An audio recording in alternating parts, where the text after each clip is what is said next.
You've tuned into Radio Northern Beaches. We live stream on rnb.org.au across the northern beaches of New South Wales, Australia and all over the world. You can also catch us local on 88.7 and 90.3 FM.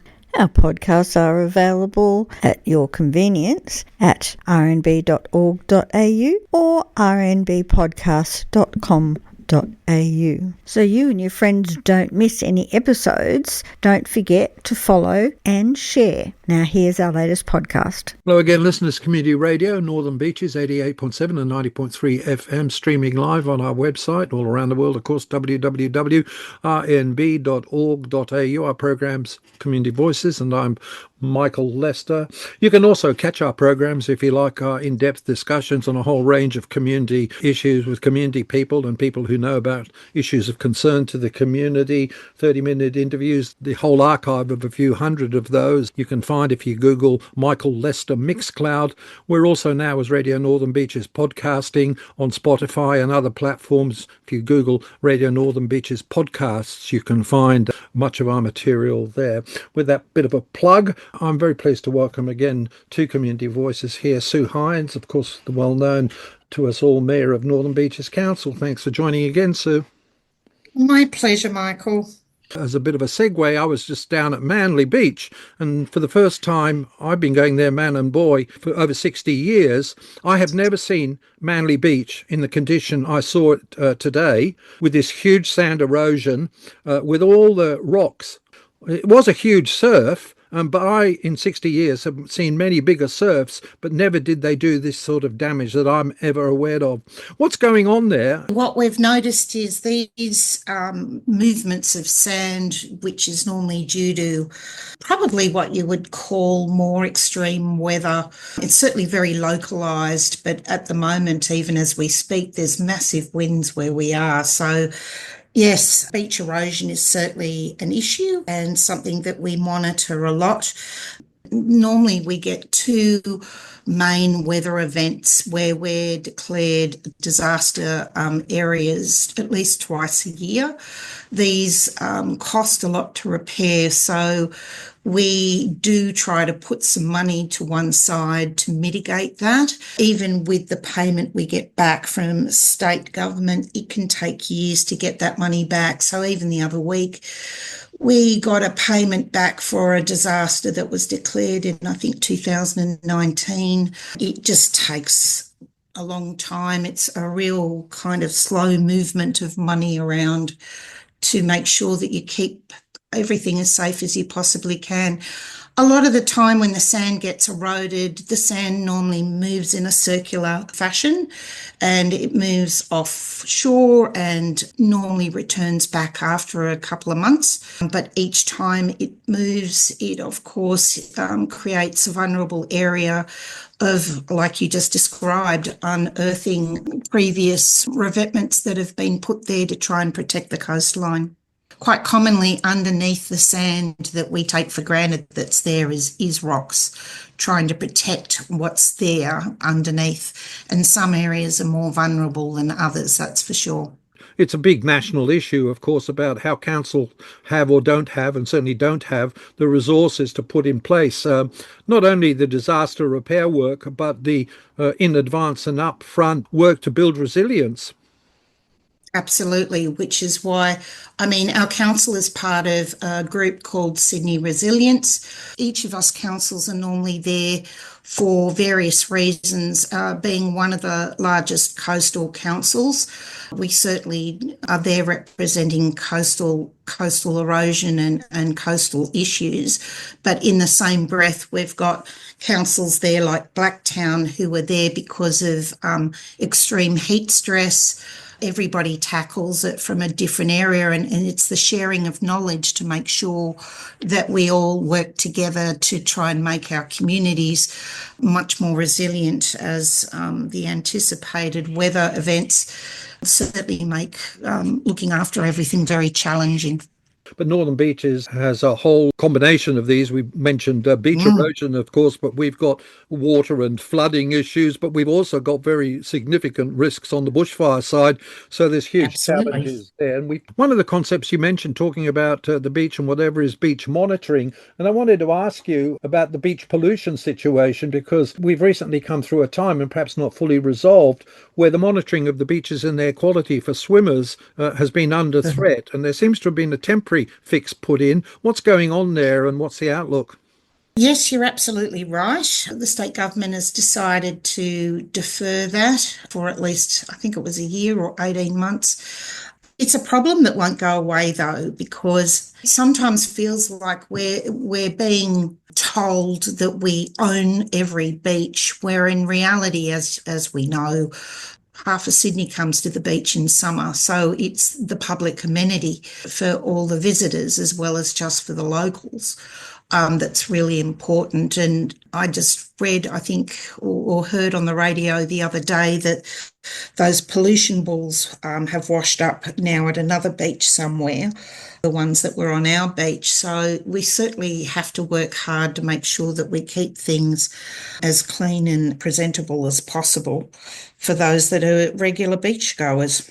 Well, it seems this is not resolved from what I hear because although No, the state government's been threatening to shut down the scheme, and in particular, I think the suggestion is that individual beach councils ought to look after their own monitoring. But of course, this has big implications for council operations, not only in cost, because you need skilled people, you need equipment. This is a very costly exercise if it's going to go that way. And it doesn't seem yes, that we've got a fix. I think, as you've no. implied, the government's put in a 2 year sort of breather, but we don't know where that's going, do we?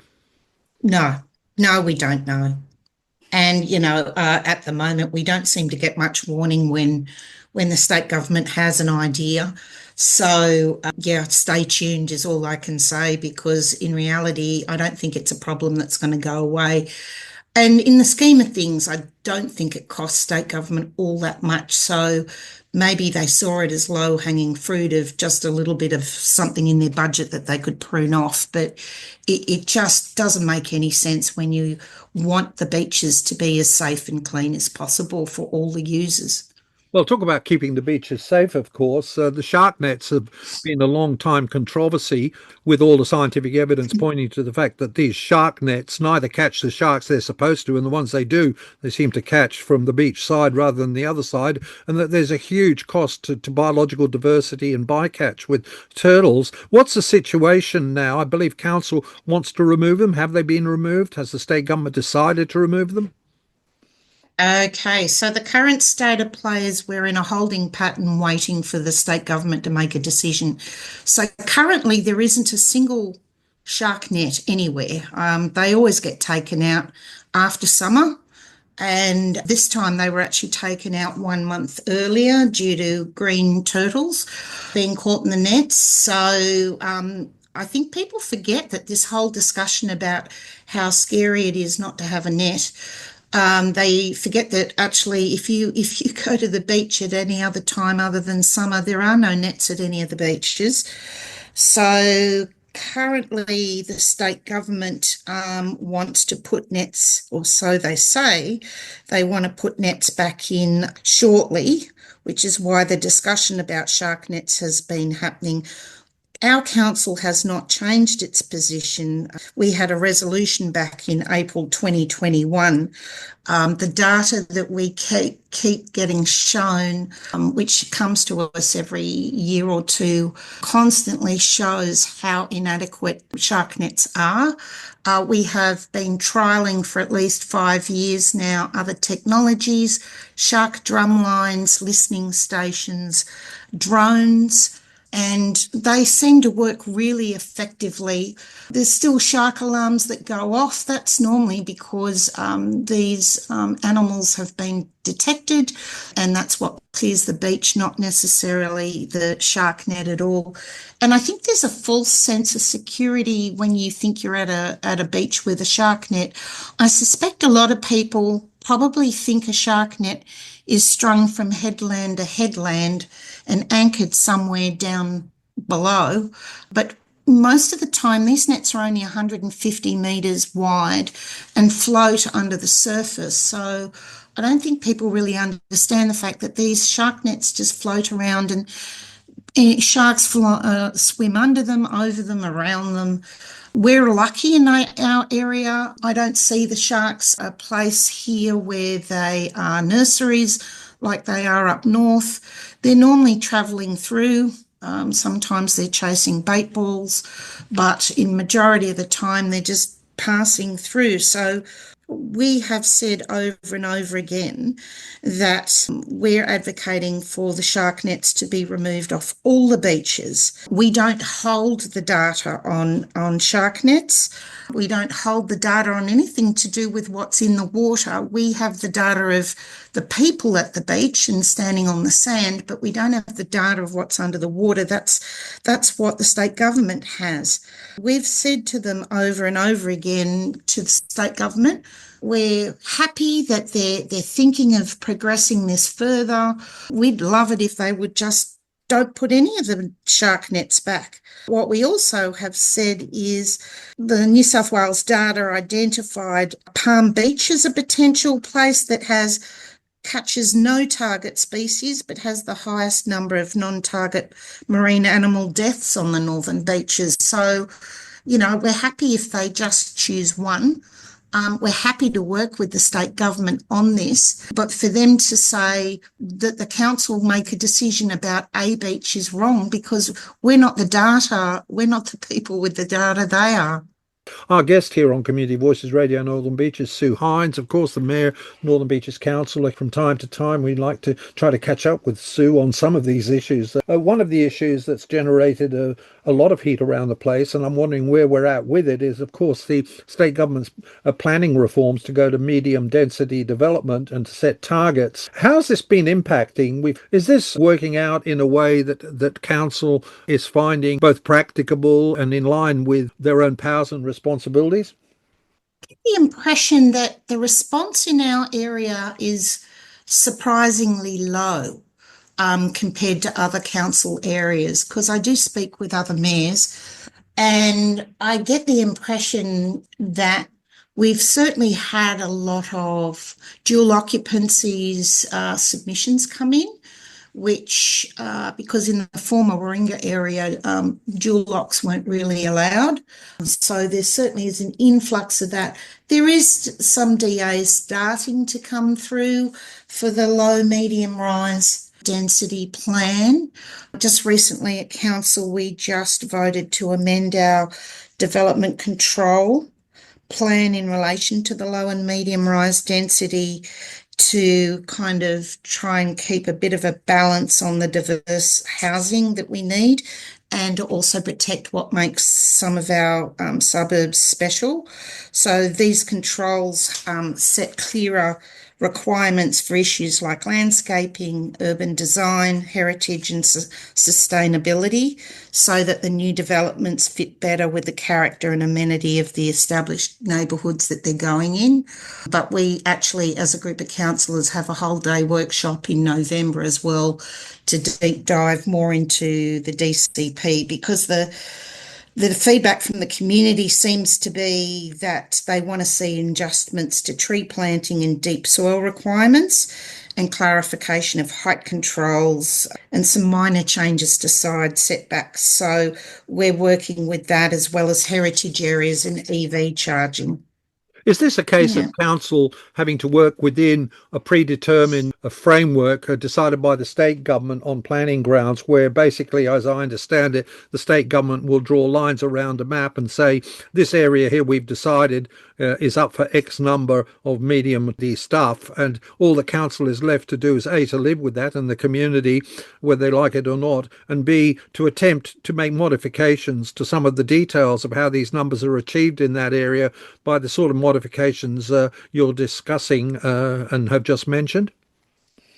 Maybe. It's low medium. So the circle in the map is 800 metres, and then there's a circle within that 800 metres that I think is around 300 or 400 metres.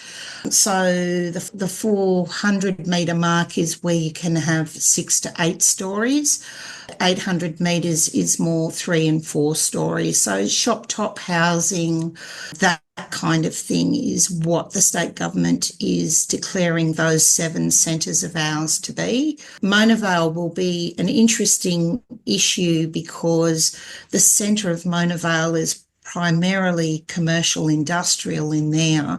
So that already controls what goes in there. You can't put certainly housing in that area, but it does mean that because that's set at a certain height, it might be that it's instead of, it might be a bit like a concave circle, if you like. It'll be kind of lowish in the middle and then maybe rise on the outside. These particular zones and radii that they've circumscribed and specified low to medium density in particular areas, I'm trying to work out whether basically these are a fait accompli in terms of those particular areas and the numbers, and that the discretion that's left to the community and the whatever is to meet those targets within those boundaries in a satisfactory way on heritage and conservation and other values. And is that basically the story, is it? Yes, yes. So that's why we're already deep diving into the development control plan because, you know, if state government is setting the LEP and that zoning, then what we're doing now is going, okay, if that's the zoning, how can we make sure that it looks part of the areas that they're going to be attached to? Who's responsible, if anyone, for providing the increased local infrastructure that's needed for the community, not only roads, but, for example, schools and other social services? And are there plans for that to go along with these discussions and decisions?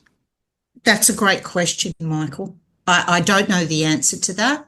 Where I do see this probably working well might be in Mona Vale. My observation is that in Pittwater, especially the further north you go, there certainly seems to be lacking young children. So surf life saving is certainly struggling with nippers as the further north you go. So are the schools that I've spoken to. So it might be a way of trying to entice young families back in there because I'm really concerned that once the school numbers start to drop, that's going to be really challenging then to keep great teachers with a variety of talents when the school numbers are getting smaller. There does seem to be a falling demographic age-wise, as you say, with kids particularly, and a falling within the beaches areas generally, falling performance in public schools too, and with even private schools shutting down basically by their own commercial decisions, even though they're paid by public money. Yes and no. So I'm aware of some private schools who are desperately trying to expand. It just really depends where it is. But yes, we certainly have, as what was just announced recently with St. Cecilia's down in Balgala, the Catholic diocese there seems to be trying to rearrange their Catholic schooling according to what they must think works best for them. And we've also had a little bush public school announced that the Department of Education certainly wants to put them on like a pause for a couple of years. And all of that's kind of distressing. It makes you wonder if the boundary lines are right, especially when we know that, you know, the planning controls mean that there are going to be more people and hopefully more families moving in, that these are only temporary. Another issue that you've been confronting and the community too, as well as the state government and maybe even nationally, is the whole question of e-mobility, particularly e-bikes, but also all forms like mobility scooters for older people, not just bikes, with the image of people buzzing around for a good time or even people commuting by them. There's been a regulatory blitz, I believe, around Manly Beach with a lot of fines and things handed out, presumably by the police. What's the council's interest and role in this, and how do you read what's going on with the approach to regulation? Yes, the police did do a blitz on 3 areas. The police work closely with council.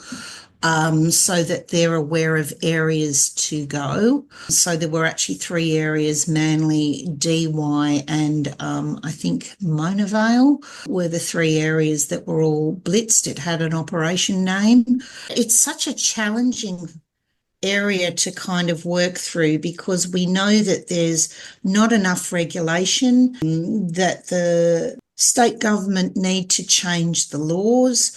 Last week, I was at an e-bike forum online up at Mona Vale, put on by Jackie Scrooby and by Sophie Scomps, and there was certainly a very large lineup of people on stage. Something that I've always thought that we should work harder on is the actual importation.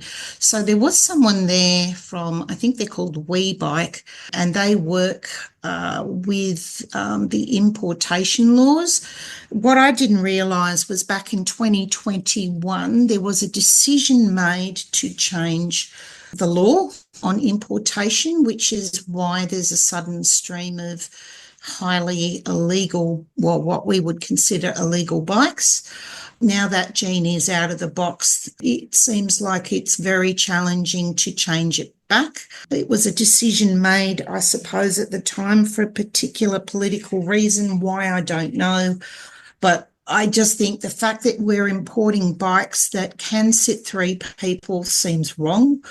I was told quietly by WeBike afterwards, because I did question them about this, that they said that even the rack on the back is considered to be part of the seat, whereas the rack on the back for like Uber drivers, Uber Eats drivers who are delivering food and things like that, it's obviously not a seat, it's a rack, but the definition is blurred, that a rack and a seat are all the same thing. Well, these are obviously culturally determined things. Of course, as we all know, if you visit India or other places, Southeast Asia and Indonesia, you see a whole family on a motorbike, and clearly these absolutely. are cultural issues tied up with the law. But is this all just discussion and forums and not much action aside from this sort of blitz and catching a few people? Because what's happening with ideas of licensing for safety and speed limits and even appropriate infrastructure to take these things to keep people safe? Yeah, so, well, I did try and move a Merrill Minute recently. It's in rescission at the moment, but we'll vote on it next time. New South Wales Bicycle New South Wales have a trial going on with licensing for people on e-bikes, particularly within schools. That includes education. I find that different schools are trialling different things.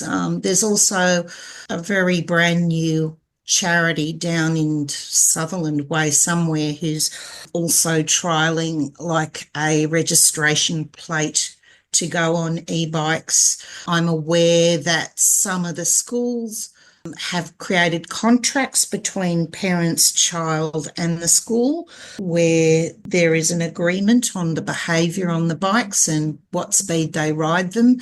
But all of this is really hit and miss. I think out of the forum, three things came out of that forum. One was an understanding now how complicated it is, because even the police said they're kind of the last resort.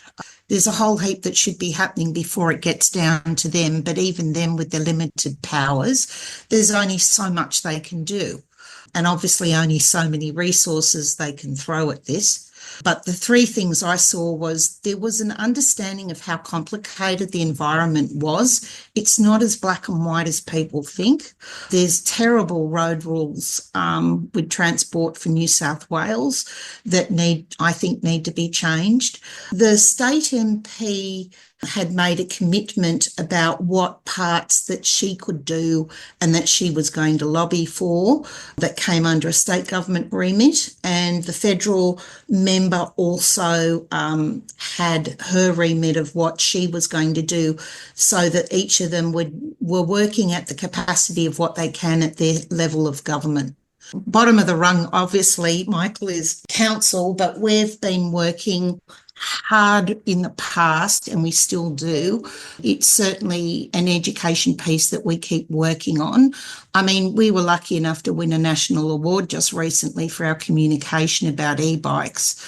Came from the National Transportation Association.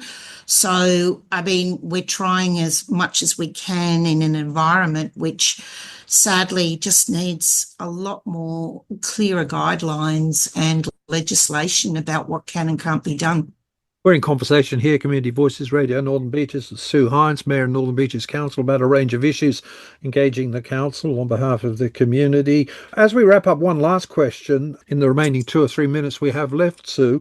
Show me the money is always the thing, and we've talked a lot about money and council budgets and finance and rates. I'd like to ask you, in the wake of the IPART decisions earlier this year that granted the council what it wanted for a couple of years and left the third year hanging, how far you're progressed with making key decisions about how you're going to be allocating your coming restricted budget, and what steps and options you're looking to realise when you put forward for the third year again.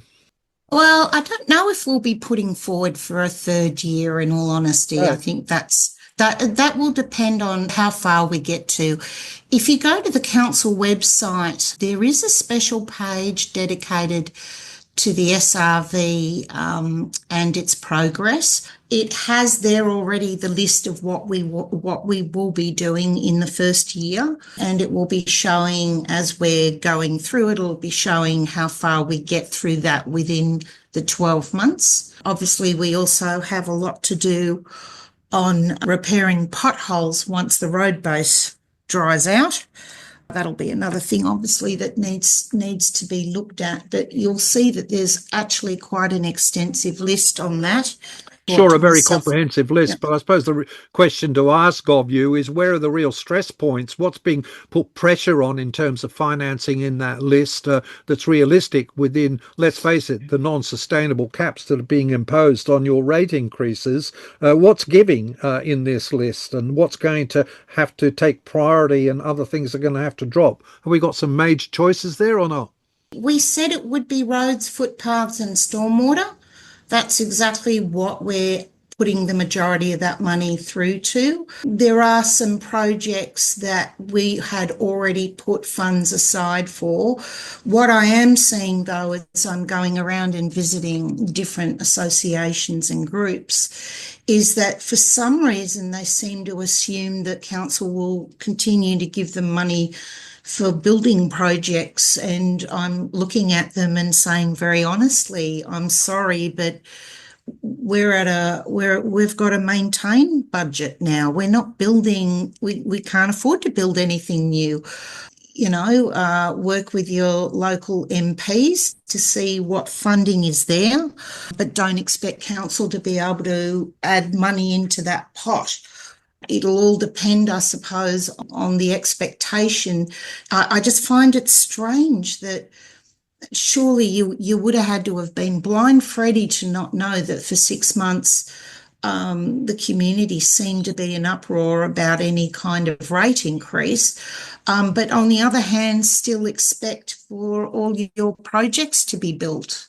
Well, there you go. One of the paradoxes of a democratic system. I guess everybody wants things for themselves that they think are important, but not perhaps prepared to pay for it in their taxes. And I do notice, incidentally, that you have seemed to found some money, I think, in the current year to put nearly $400,000 into community grants for what you call vital projects on submission. So there's some scope there for people to put their hands up for vital community projects.